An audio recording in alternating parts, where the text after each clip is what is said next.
की अगर बात करी जाए तो करोड़ों चैनल्स हैं जो अलग अलग जॉनर्स में हैं, अलग अलग कैटेगरीज में हैं। उसमें से दो बड़ी कैटेगरीज हैं, मोटिवेशन और एजुकेशन। पूरे वर्ल्ड में जो वर्ल्ड का नंबर 1 मोटिवेशन चैनल है वो मेरा है, और जो वर्ल्ड का नंबर 1 एजुकेशन चैनल है किसी इंडिपेंडेंट क्रिएटर का, वो उनका है, जो कि हमारे गेस्ट हैं। उनके 17 मिलियन से ज्यादा सब्सक्राइबर्स हैं। Please give an energetic and warm welcome to the one and only Khan sir.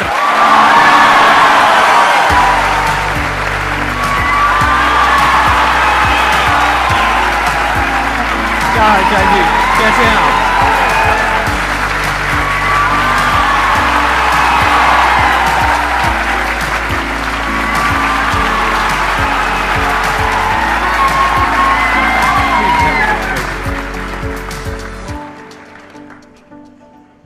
इससे पहले कि ऑडियंस आपसे कुछ पूछे या इंटरेक्ट करे, मेरे माइंड में एक क्वेश्चन है आपके लिए जी। जो बच्चे हैं वो आपके इतने दीवाने क्यों हैं, इतने पागल क्यों हैं आपके पीछे? मतलब मेरे कमेंट सेक्शन में भरा पड़ा था, खान सर कब आएंगे, खान सर कब आएंगे। मतलब ऐसा क्या जादू कर दिया आपने बच्चों के ऊपर? ये सवाल हम आपसे भी पूछते हैं, हमारे पे भी इतना कमेंट आया, इतना मेरे तो ऑफिस में लोग चले आए कि सर कब जा रहे हैं। अच्छा। क्योंकि हम लोग का तो एग्जैक्ट है, वही पढ़ाना है। हाँ। तो देखिए, हम लोग का मेन है कि बच्चों को जो जरूरत रहती है कि अगर लड़का पढ़ने आया रहा ना, उसके मन में कोई डाउट ना रह जाए। हम उसको कहते हैं कि हम तुम्हें पढ़ा रहे हैं, दम है तो भूल के दिखाओ, याद करके नहीं।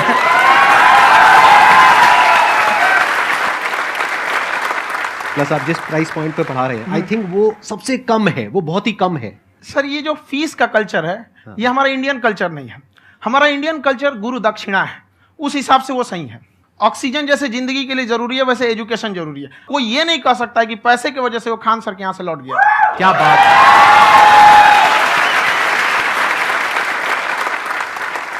मैंने देखा कि आपका ये जो चैनल है कि ये पिछले 3 साल के अंदर अंदर ही ग्रो किया है। हमको जब चैनल शुरू हुआ तो एक दिन में हम 4-5 वीडियो बनाए। एक हमको कुछ आता, आज भी नहीं आता इतना, तो हम देख के कैमरा उमरा तो हम कंफ्यूज हो गए, बाप रे। तो हम एक ही दिन में वीडियो शूट किया, पढ़ाने वाला टॉपिक था हमको। उसके बाद कभी वीडियो नहीं, 6-7 वीडियो एक ही बार शूट कर लिए। और एक जो थे जिनका कैमरा वगैरह था, मेरे पास कैमरे भी नहीं थे उस टाइम, और कैमरा 35,000 का था। तो 6 महीना इसी में लग गया, जो 35,000 इसी में फंस जाएगा। तो उनके कैमरे से शूट किए, उन्होंने कोई चार्ज लिया, उसके बाद हम छोड़ ही दिए।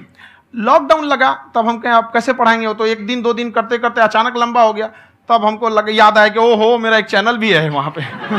तो उस समय उस पर लगभग 30,000 सब्सक्राइबर हो चुके थे। तो जैसे लॉकडाउन लगा तो उस पर पढ़ाना चालू किया, और पता नहीं क्या लोगों को पढ़ाई में इतना इंटरेस्ट आ गया कि आपका स्टाइल ऐसा है थोड़ा सा, आप आई थिंक पढ़ाई के साथ साथ में जो बीच बीच में आप थोड़ा बहुत छोड़ते रहते हैं ना, मतलब जो जो एंटरटेनमेंट चलता रहता है। ये बात हम देखिए, जब हम गुलाम थे ना, तो अंग्रेजों ने एक चाल चला था कि भारत को हम फिजिकली गुलाम रखेंगे 100-200 साल, मेंटली 1000 साल कर देंगे। उन्होंने पढ़ाई का मॉडल चेंज कर दिया। उन्होंने ऐसा डिजाइन किया कि ये टीचर की रिस्पॉन्सिबिलिटी है, वो पढ़ा के चला जाए। टीचर की रिस्पॉन्सिबिलिटी यहां खत्म नहीं हो जाती है। पढ़ाना तो कोई भी पढ़ा सकता है, टीचर की इससे बड़ी रिस्पॉन्सिबिलिटी होती है उसे समझाना। वो समझा कि नहीं समझा। अगर लड़का आपके समझाने के बाद डाउट रह गया तो ये आपकी गलती है। लड़का हमसे पूछता है, सर इतनी भीड़ है आपके पास, तो कहे सर डाउट कैसे पूछेंगे? हम कह रहे यार, तुम्हारा डाउट बचेगा तब ना पूछेगा तुम डाउट यहाँ पे।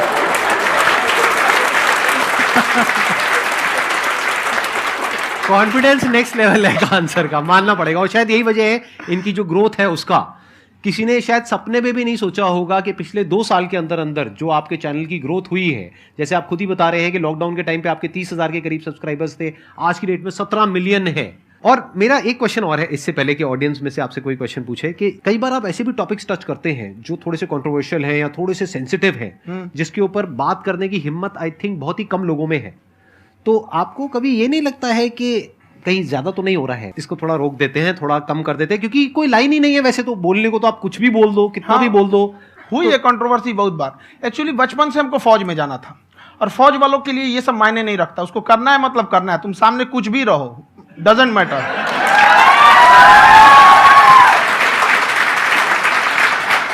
और मैंने YouTube पे देखा कुछ वीडियोस में कि आपका जो इंस्टीट्यूट है वहां पर आज से कुछ साल पहले कुछ बम गिरे थे। हाँ, कुछ गिरे थे, कुछ तो बहुत सॉलिड जगह गिरा था, फटा नहीं वो। मतलब आपके आसपास? हाँ, बम को भी पता है कि टीचर की इज्जत किया जाता है। क्या बात है, क्या बात है। मैं समझ पा रहा हूं कि ये आपके अंदर जो एटीट्यूड है ये कहां से आ रहा है, क्योंकि आप बचपन से ही फौज में जाना चाहते थे, तो आप जंग के मैदान में ही खड़े हैं एक तरीके से। बस फर्क ये है कि आपके हाथ में कलम है, हथियार ना हो करके। हथियार से एक आदमी की जान जा सकती है, हाँ। कलम से बहुत ताकत होता है। शिक्षा एक ऐसा हथियार है ना, हर कुरीतियों से लड़ सकता है, हर तरह की समस्याओं से। और ये एक ऐसा हथियार है, मेटल डिटेक्टर में भी नहीं पकड़ाता है।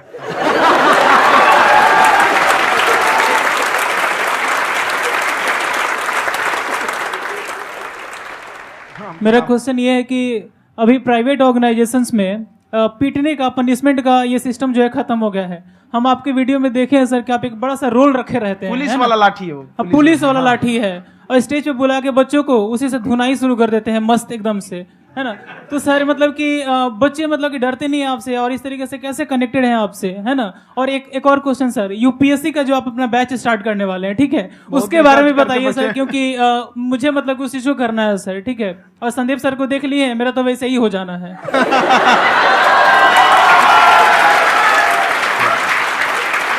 क्या हो जाना है? मेरा पूरा कंप्लीट करो। I'll be an IAS officer next year because I have seen you, sir. My day is like complete, sir. All the best. Thank you so much, sir. Thank you. पूरा बोला करो। Thank you. देखिए, लड़कों को जहां तक पीटने की बात है, जब पढ़ाने की बात आएगी तो उसको हम पूरे बेहतरीन ढंग से पढ़ाएंगे। लेकिन जब सजा देने की बात आएगी ना, तो वो भी बेहतरीन ढंग से होगा। ऐसा थोड़ी होगा कि बस एक ही चीज बेहतरीन ढंग से होगा। और डर का होना बहुत जरूरी है। ये डर भी अपने आप में एक मोटिवेशन है, क्योंकि जब आपके अंदर एक थोड़ा सा डर रहे ना, तो डर के भागिए मत। एक ऐसा डर जिसको आप लगे कि नहीं नहीं थोड़ा सा और करने की जरूरत है, फिर तो ये हम इसको क्रॉस कर जाएंगे आप। तो लड़कों के अंदर ये डर बनाना भी जरूरी रहता है। और रही बात यूपीएससी वाले की, जो आपने बोला, बहुत सारे लड़के वेट कर रहे हैं यूपीएससी की, क्योंकि 2-2.5 लाख फीस सारे लोग एफोर्ड नहीं कर सकते। और हमारा वही रहता है, हम तो ज्यादातर हमारे स्टूडेंट देखेंगे तो किसी के रिक्शा वाला, सब्जी वाला, यही लोग, इनको तो 2.5 लाख रुपया, इनके पास पूरी संपत्ति नहीं होती है, फीस कहाँ से भरेंगे वहां पे, उसके बाद रहेंगे कहाँ से। तो ऑल ओवर इंडिया से, कश्मीर से कन्याकुमारी तक, गरीब से गरीब भी लड़का उसको पढ़ सकता है। यही कुछ 1000 रुपये मंथली, 12-14 हजार साल का पड़ेगा, खत्म हो जाएगा इतना में।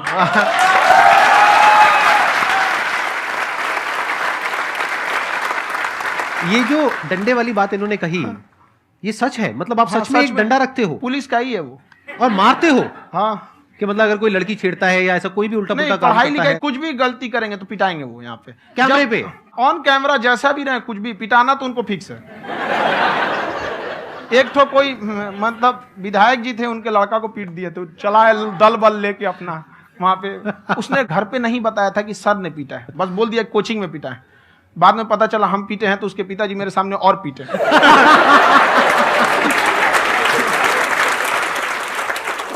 सर आपका सबसे बड़ा डर क्या है, आप दोनों का? फौजी को डरे नहीं लगता है, बाकी अब सर से पूछिए।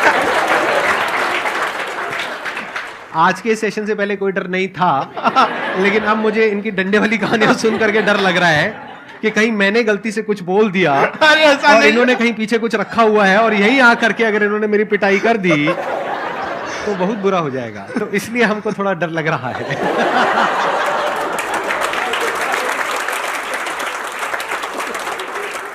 आपकी डेली कितने घंटे क्लासेस होती हैं? 6-7 घंटे। अभी भी खुद ही करते हो आप? हाँ, जो भी हमारे classes स्टाफ करते हो। परेशान रहते हैं। हम 1:30-2 बजे सोते हैं, सुबह 6 बजे उठ जाते हैं, परेशान रहते हैं। यार इतना क्यों करते हो, है ना? कभी तो उनको भी साथ साथ लगना पड़ता है ना। उनको साथ साथ लगना पड़ता है। हम जग गए तो कोई सोया थोड़ी रहेगा, परेशान रह, दिन में सोते ही नहीं है, बेचारा कहीं कहीं जाके सोते रहता है। तो हम सीट बांध दिए कि भाई तुम इस समय सो जाना, तुम इधर सो जाना। आपकी शादी हो गई है नहीं हुई अभी? मेरी खुशहाली देख के आप आइडिया लगा सकते हैं।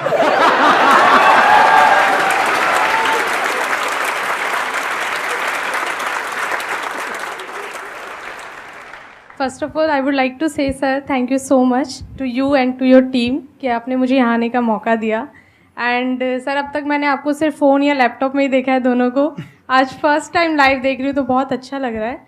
तो मेरा क्वेश्चन ये है सर आपसे, जब हम लाइफ में कोई डिसीज़न लेते हैं कि हमें ये पर्टिकुलर चीज़ करनी है, और क्योंकि हम डिसीज़न लेते हैं तो हमारी आदत है कि पहले हम 4 लोगों से पूछते हैं कि तू बता तेरी क्या राय है, तू बता तेरी क्या राय है। तो उनमें से अगर कोई हमें कह देता है कि ये बेकार डिसीज़न है मत कर, तो हमारा माइंड कहीं ना कहीं डाइवर्ट होने लगता है और उसकी वजह से हम अपना डिसीजन चेंज कर देते हैं। तो मेरा क्वेश्चन ये है कि कैसे हम अपने डिसीजन पे स्टिक रहे, कैसे हम जो दूसरे के ओपिनियन है उनको अफेक्ट ना होने दें अपने ऊपर।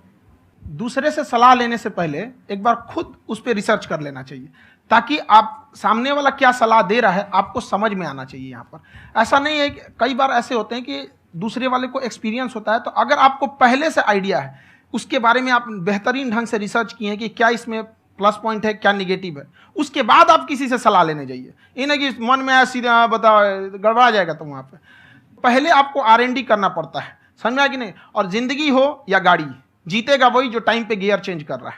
तो डिसीजन चेंज करना बहुत ज़्यादा गलत नहीं है। इन्होंने बहुत अच्छी बात कही है और मैं इसी बात में थोड़ा सा और ऐड ऑन करूंगा कि ये जो आपने कहा ना कि अपने डिसीजन पे स्टिक कैसे रहें, ये कोई अच्छी क्वालिटी नहीं है, क्योंकि टाइम टू टाइम आपको अपने डिसीजंस को चेंज करना होता है। जैसे आपने 4 लोगों से डिस्कस किया, कोई इंसान कुछ पॉजिटिव बोल रहा है, कोई नेगेटिव बोल रहा है, उससे फर्क नहीं पड़ना चाहिए। डिपेंड ये करता है कि वो जो बोल रहा है उसका बेसिस क्या है। क्या वो किसी नॉलेज या एक्सपीरियंस के बेस पे बोल रहा है या ऐसे ही कुछ भी बोल रहा है? ऐसे ही बोल रहा है तो फिर उसकी बात पे ध्यान क्यों दे रहे हो? अगर किसी नॉलेज या एक्सपीरियंस के बेस पे बोल रहा है, फिर चाहे वो पॉजिटिव बोल रहा है चाहे नेगेटिव बोल रहा है, दोनों ही मायने रखता है। उसके बाद में रिसर्च करनी है और फिर रिसर्च करने के बाद में फाइनल डिसीजन अपना खुद का होना चाहिए। अब वो डिसीजन उससे अलग भी हो सकता है जो आपने पहले लिया था, और वो सेम भी हो सकता है। सर मेरा क्वेश्चन दोनों से है आपसे, how to deal procrastination and laziness. हमारा ब्रेन है ना, ये बहुत आलसी टाइप का, इसको आराम खोजना पसंद है। अब थोड़ा सा भी अब इसको आराम की ओर लेके चलेगा ना तो फिर उधर ही रहेगा। आप सोचेंगे 10 मिनट आराम कर लेते हैं ना, तो 10 मिनट 2 घंटा बना देगा। उसको टॉर्चर कीजिए, चल 10 मिनट बाद में। उसको आप उस पर हावी मत, वो कह रहा है कि हमको आराम चाहिए, आपको हाँ आराम मिलेगा, पहले काम फिर मिलेगा आराम। तो आप उसके हिसाब से मत चल। आपका मन कर रहा है थोड़ा सा देख लेते हैं, कोई नोटिफिकेशन आया, आप कोई काम कर रहे हैं, क्यों पहले काम कर लीजिए, बाद में देखिएगा ना नोटिफिकेशन। आप हावी मत होने दीजिए यहाँ पे। अगर आप 5 मिनट भी थोड़ा सा लूज पड़े ना, थोड़ा सा कमर सीधा कर लेते हैं, 2 घंटा बर्बाद कर दिया आपको। हावी मत होने दीजिएगा उसको अपने ऊपर। प्रोक्रेस्टिनेशन को तोड़ने का एक ही तरीका है, सबसे छोटे लेवल पे ले जा करके उस गोल को तोड़ दो। यानी वो गोल बहुत बड़ा है, उसको ब्रेक डाउन करो, उसके सबसे पहले स्टेप पे आ जाओ कि उसको अचीव करने का सबसे पहला स्टेप क्या है। जैसे गाड़ी चलाना सीखना है, उसका सबसे पहला स्टेप क्या है। अगर घर में कोई नहीं है सिखाने वाला या सिखाने वाली, तो बाहर जा करके जो गाड़ी का ड्राइविंग स्कूल है उधर जा करके पैसे दे दो। अब फंस गए ना तो फंसा दो अपने आप को। दिमाग ये लगाओ कि अपने आप को कैसे फंसाया जाए। जब हम फंस जाते हैं ना तो फिर हमको वो काम करना ही पड़ता है। Then there is no looking back. जब तक आप सोच रहे हो तब तक सोच रहे हो, उसको बोलते हैं पैरालिसिस ऑफ एनालिसिस, कि आप सोचते चले जा रहे हो अपने माइंड में, मैं ये करूंगा वो करूंगा वो करूंगा वो करूंगा, और प्रोक्रेस्टिनेट हो रहा है, वो चीज टलती चली जा रही है। तो उसको छोटे से छोटे लेवल पे ब्रेक डाउन करके उसको कर दो, दैट इज नंबर 1। और जैसे ही करना शुरू करते हो, कोशिश करो कि उसको जब तक कि आप सही से नहीं कर लेते हो उसको छोड़ना नहीं है, तो आपकी लेजीनेस भी खत्म हो जाएगी। कई लोगों को तो हमने देखा जो सप्ताह में कुछ भी नहीं करता, वो भी संडे को आराम कर रहा है।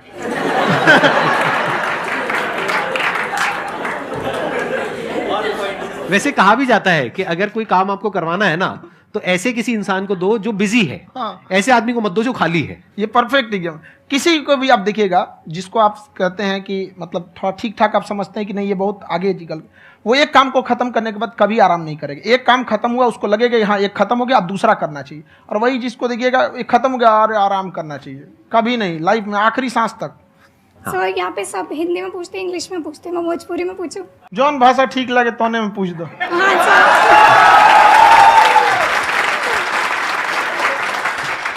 सर ये पूछे के चाहते नहीं कि जैसे हमने के पढ़ाई करी नहीं सर, तो कभी कभी डेली टारगेट्स जो होला वो कंप्लीट ना होला। अगर टारगेट्स कंप्लीट भी होला तो फिर ऐसा इरिटेशन या फिर वो एंजाइटी या फिर कि और करना है या फिर अभी नहीं हुआ, वो चीज़ हमेशा रहेला। तो वो कम कैसे करल जाए? देखिए टारगेट्स को ना हम लोग को एक अपने हिसाब से पहले फिट करना चाहिए। ऐसा नहीं कि दूसरे किसी इंसान को देख के हम टारगेट फिट कर ले। कोई लड़का 8 घंटा पढ़ रहा है, कोई पहली बार अभी पढ़ना ही चालू किया, उसको देख के 8 घंटा पढ़ेगा तो पढ़ाई छोड़ देगा। तो आप अपनी क्षमता के हिसाब से देखिए कि आप कितना पढ़ सकते हैं। अगर आपने एक घंटे को बना लिया कि हम 1 घंटा पढ़ सकते हैं, अगले 1 हफ्ते तक उसको सस्टेन रखिए। जिम में कैसे करते हैं लोग, पहले दिन उठा लीजिएगा 1 क्विंटल तो हार्ट अटैक हो जाएगा। तो वो धीरे धीरे टारगेट सेट कीजिए और अपनी क्षमता को भी देखिए। हर इंसान की क्षमता अलग है। कंगारू को देख के हाथी छलांग मारेगा, पैर तोड़ के बैठ जाएगा।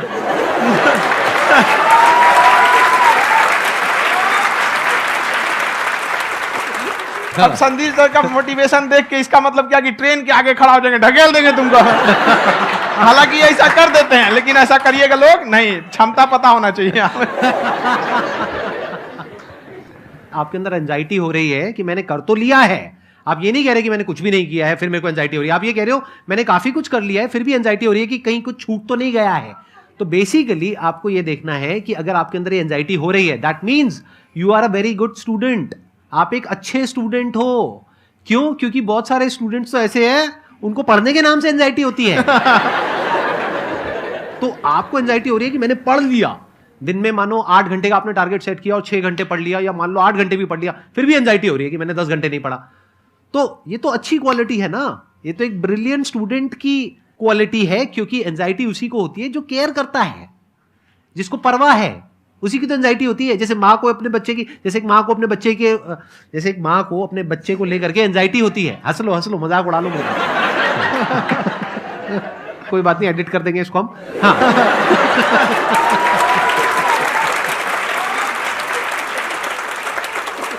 जैसे एक माँ है, उसको अपने बच्चे को लेकर के एंजाइटी होती है, थोड़ी सी भी तबीयत खराब हो जाए उसको एंजाइटी होती है, चाहे बच्चा ठीक भी है, डॉक्टर को नहीं होती है।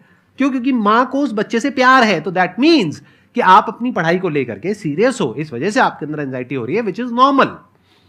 जहां पर प्यार मोहब्बत होती है वहां पर थोड़ी बहुत एंजाइटी तो होती ही है ना।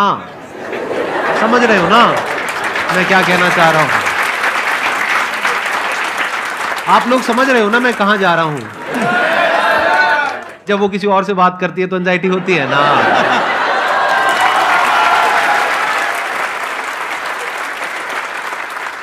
सर आपकी स्टोरी हमने सुनी थी, तो एक टाइम आया था जब आप गंगा किनारे जाके बैठ गए थे, उस समय आपको कुछ समझ नहीं आ रहा था। तो उस समय मतलब आपने ये डिसीजन कैसे लिया कि अब आगे नहीं, यहाँ से वापस जाना है? रास्ता ही नहीं था। घर जाने के लिए एटलीस्ट 90 रुपए चाहिए थे, जेब में 40 रुपए थे, कैसे घर जाते हैं? और हम गंगा के किनारे चुपचाप बैठे बैठे हम कहें कि अब बहुत टेंशन हो गया, अब घर जाना चाहिए। रूम पे तो किराए के रूम पे ही आदमी सारे लोग रहते हैं।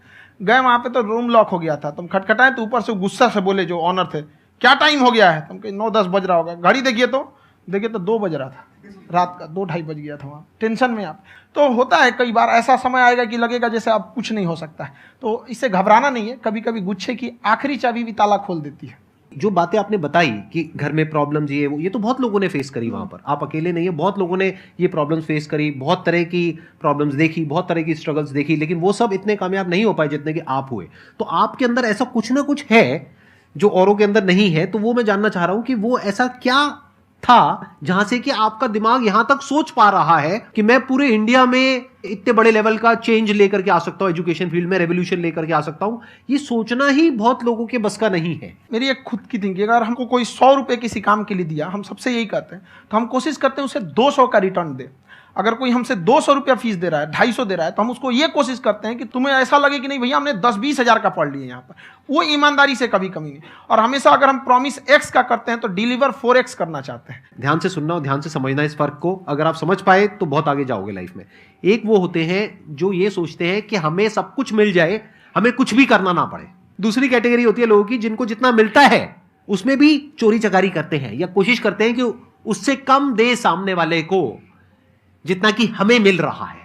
तीसरी कैटेगरी होती है लोगों की जो इनके जैसे लोग होते हैं, वो क्या करते हैं, वो ये सोचते हैं कि अगर मैंने किसी से 1 रुपए भी लिया, देखा जाए तो 200-250 रुपए कुछ भी नहीं होता है, 200-250 रुपए अगर मैंने लिया तो कैसे उसको 400 रुपए की वैल्यू दूं। ये जो थिंकिंग है ना, यही एक फर्क होता है एक ऐसे इंसान में जो बहुत आगे निकल जाता है और उस इंसान में जो मीडियोकर रह जाता है। आप अपने आप को अपने आप के ऊपर समय दीजिए, उसको डेवलप कीजिए।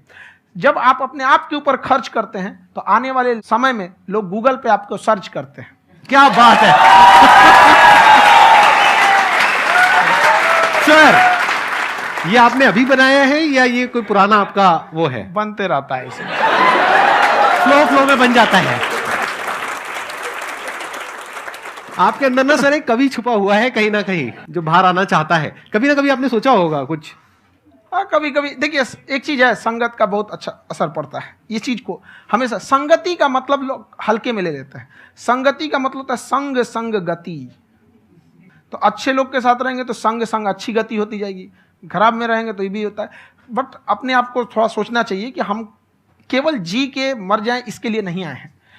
लोग कहते हैं कि सर नाम क्यों नहीं बताते अपना, हमारी एक ही सोच है कि जाने के बाद इस दुनिया से हमको मतलब एक चीज देना चाहते हैं स्टूडेंट्स को कि वो याद करें कि इस पैसे की भाग दौड़ की दुनिया में हर कोई दोनों हाथ से लूटने में लगा है, खाली हाथ जाने के लिए ये सबको लगा है। तो हर कोई को ये सोचना चाहिए कि था कोई इंसान जो इतने कम फीस में इतनी शिक्षा जो महंगी थी, जो कमाने का रास्ता था, उसको भी एकदम कंपटीशन इतना कर दिया कि अब लोगों को अपनी फीस बढ़ाने में डर लगता है कि अरे यार, लड़का कमेंट करता है कि खान सर इतना ले रहे हैं, आप बहुत बड़ा टीचर हो गए।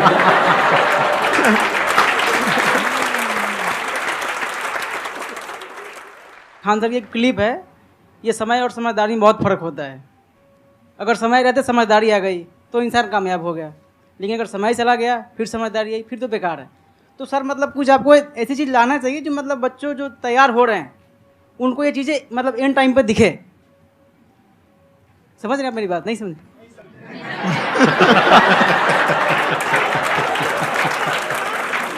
यही होता है सर का मोटिवेशन ज्यादा हो जाता है। जब आप स्ट्रगलिंग फेज में हैं तो कम से कम चीजों को अपने ऊपर खर्च कीजिए, ज्यादा से ज्यादा सीखने में खर्च कीजिए। अगर आपको राजा बनने का शौक है तो गुलाम की तरह मेहनत करना सीखिए, तब राजा बनना।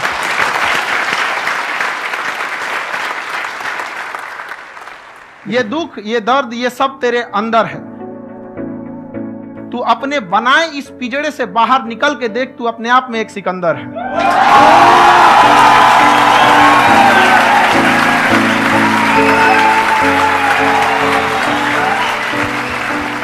Thank you so much sir for coming. बहुत मजा आया मेरे को आपके साथ में इंटरेक्ट करके। आई एम श्योर आप लोगों को भी बहुत मजा आया होगा।